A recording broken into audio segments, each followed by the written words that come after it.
Bonjour, bonjour. Je vous salue dans le précieux nom de notre Seigneur et Sauveur, le Seigneur Jésus-Christ. Ce matin, nous avons une bonne nouvelle par sa grâce. Et cette nouvelle est dans Jean 12, de 27 à 30. Et je lis tout de suite la parole de Dieu. Maintenant, mon âme est troublée. Et que dirais-je? Père, délivre-moi de cette heure. Mais c'est pour cela que je suis venu jusqu'à cette heure. Père, glorifie ton nom. Et une voix vient du ciel. Je l'ai glorifié et je le glorifierai encore. La foule qui était là et qui avait entendu disait que c'était un tonnerre. D'autres disaient un ange lui a parlé. Jésus dit, ce n'est pas à cause de moi que cette voix s'est fait entendre. C'est à cause de vous. Que la parole de Dieu soit bénie. Le Seigneur dit ici qu'il est triste jusqu'à son âme. Et il est venu pour cette heure. Et il faut savoir que quand on vient sur la terre ici, il s'agit des hommes de Dieu, des serviteurs de Dieu, des enfants de Dieu, des chrétiens. Dieu nous avait fait venir sur cette terre ici là, pour un but. Que vous sachiez que nous ne sommes pas ici par hasard, mais nous sommes ici pour un but. Et quand le but de Dieu, parce que notre vie n'est pas basée sur la terre des hommes ici, notre vie est au ciel, auprès de notre Créateur, notre Père. Et donc, quand on vient ici sur la terre des hommes et qu'on est confronté à des difficultés, c'est à lui seul qu'il faut se référer, parce que c'est lui qui t'a envoyé. Tu vois. Et le Seigneur Jésus a dit, il a dit dans Luc 12, 50, il dit, il est un baptême dont je dois être baptisé. Il est un baptême dont je dois être baptisé. Et combien il me tarde qu'il soit accompli. On sait que Jésus-Christ a déjà été baptisé par Jean le Baptiste. Il a été baptisé. Et cependant, il dit, il y a un autre baptême dont il doit être baptisé. Il s'agit de la souffrance qu'il doit endurer pour nous sauver. Il s'agit de ça. Il s'agit de la crucifixion à la croix. Tu vois. Et donc, la Bible dit, dans Luc 22, verset 44, étant en agonie. Agonie veut dire quelqu'un qui agonise, qui est à l'extrême, qui n'est pas loin de l'extrême, de mourir, tu vois, agoniser, tu vois. Étant en agonie, il priait plus instamment, il priait plus constamment, tu vois. Et sa sueur devait comme des grumeaux de sang qui tombaient à terre. Donc, j'avais dit que le Seigneur, étant Dieu, savait, il a vu en vision tout le mal que les gens allaient lui faire. Donc, il a prié pour que Dieu le fortifie. Toi aussi, quand tu passes dans un moment difficile, prie pour que Dieu te fortifie. Ne dis pas à Dieu que ça c'est trop dur. Ne dis pas ça à Dieu, que ça c'est trop dur. Mais dis au Seigneur que ta volonté soit faite. Non pas ma volonté, mais que ta volonté soit faite. Parce que le Seigneur Jésus-Christ, il a fait pareil. Il a fait pareil quand c'était difficile pour lui.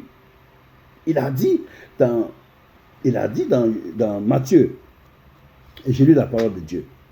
Il a dit dans Matthieu 26, 39, il dit, puis ayant fait quelque pas en avant, il se jeta sur sa face et pria ainsi, mon Père, s'il est possible que cette coupe s'éloigne de moi, toutefois, non pas ce que je veux, mais ce que tu veux. C'est ça. Que la volonté de Dieu soit faite. Que la volonté de Dieu soit faite. Parce que tu n'es pas sur la terre ici là pour faire plaisir à quelqu'un. Tu es là pour Dieu. Tu es là pour servir Dieu. Tu es là pour faire la volonté de ton Dieu. Donc, dans la volonté de Dieu, il y a de la méchanceté que tu vas rencontrer. Dans la volonté de Dieu, étant en train de faire l'œuvre de Dieu, il y a de la méchanceté que tu vas rencontrer. De la méchanceté des gens que tu as aidés à accomplir des choses qui vont se retourner contre toi. Tu ne comprendras pas. Mais en ce moment précis, ne fais rien qui puisse se retourner contre toi, mais confie-toi au Seigneur, comme Jésus l'a fait. Le Seigneur Jésus-Christ est venu sur la terre là, pour donner sa vie en rançon pour plusieurs. Et donner sa vie, là, le moment était venu pour le faire. Il a vu, c'était difficile.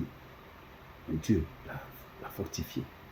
Nous allons voir aussi dans Acte 21, l'apôtre Paul. Lui aussi, La Bible dit que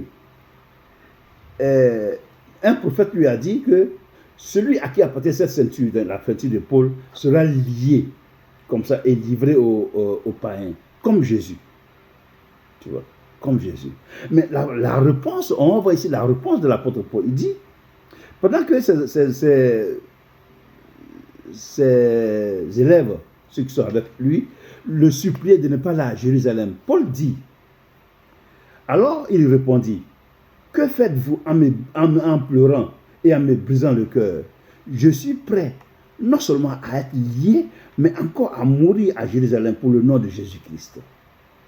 Pour le nom du Seigneur Jésus-Christ. Il est prêt à mourir. Bon, il est prêt à donner sa vie. Puis on lui, ils ont eu la vision, ils ont eu la prophétie qu'il sera lié, livré au païen. Mais il dit, il veut y aller. Ses serviteurs, ceux qui sont à côté de lui, là, qui le servent, lui ont dit, non, on n'y va pas parce qu'il sera lié. Il dit, non. Mais pourquoi vous pleurez? Ne pleurez pas, je suis prêt à mourir pour le Seigneur Jésus-Christ. Est-ce que toi, mon frère, tu es prêt à mourir pour le Seigneur Jésus-Christ?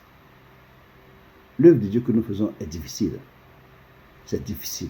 Mais ce n'est pas nous qui faisons l'œuvre de Dieu, c'est Jésus qui fait son œuvre. Donc nous sommes des instruments entre ses mains qui nous guident. Cependant, quand nous sommes confrontés à des difficultés pareilles, il faut fléchir chez nous, implorer la grâce de Dieu. La Bible dit que le Seigneur priait instamment, il priait constamment, il priait instamment, il priait son Père, il priait le Père pour qu'il lui vienne en aide, parce qu'il était en agonie. Cependant, il a dit, non pas ma volonté, mais que ta volonté soit faite. Donc toi aussi, va et fais pareil. Prie constamment. Devant les difficultés là, prie constamment. Devant les attaques, prie constamment. Devant les injures, prie constamment. Car ton heure viendra où Dieu va t'élever, va te glorifier. Jésus-Christ, le Seigneur Jésus-Christ, après cela, le Seigneur l'a élevé. Toi aussi, Dieu va t'élever.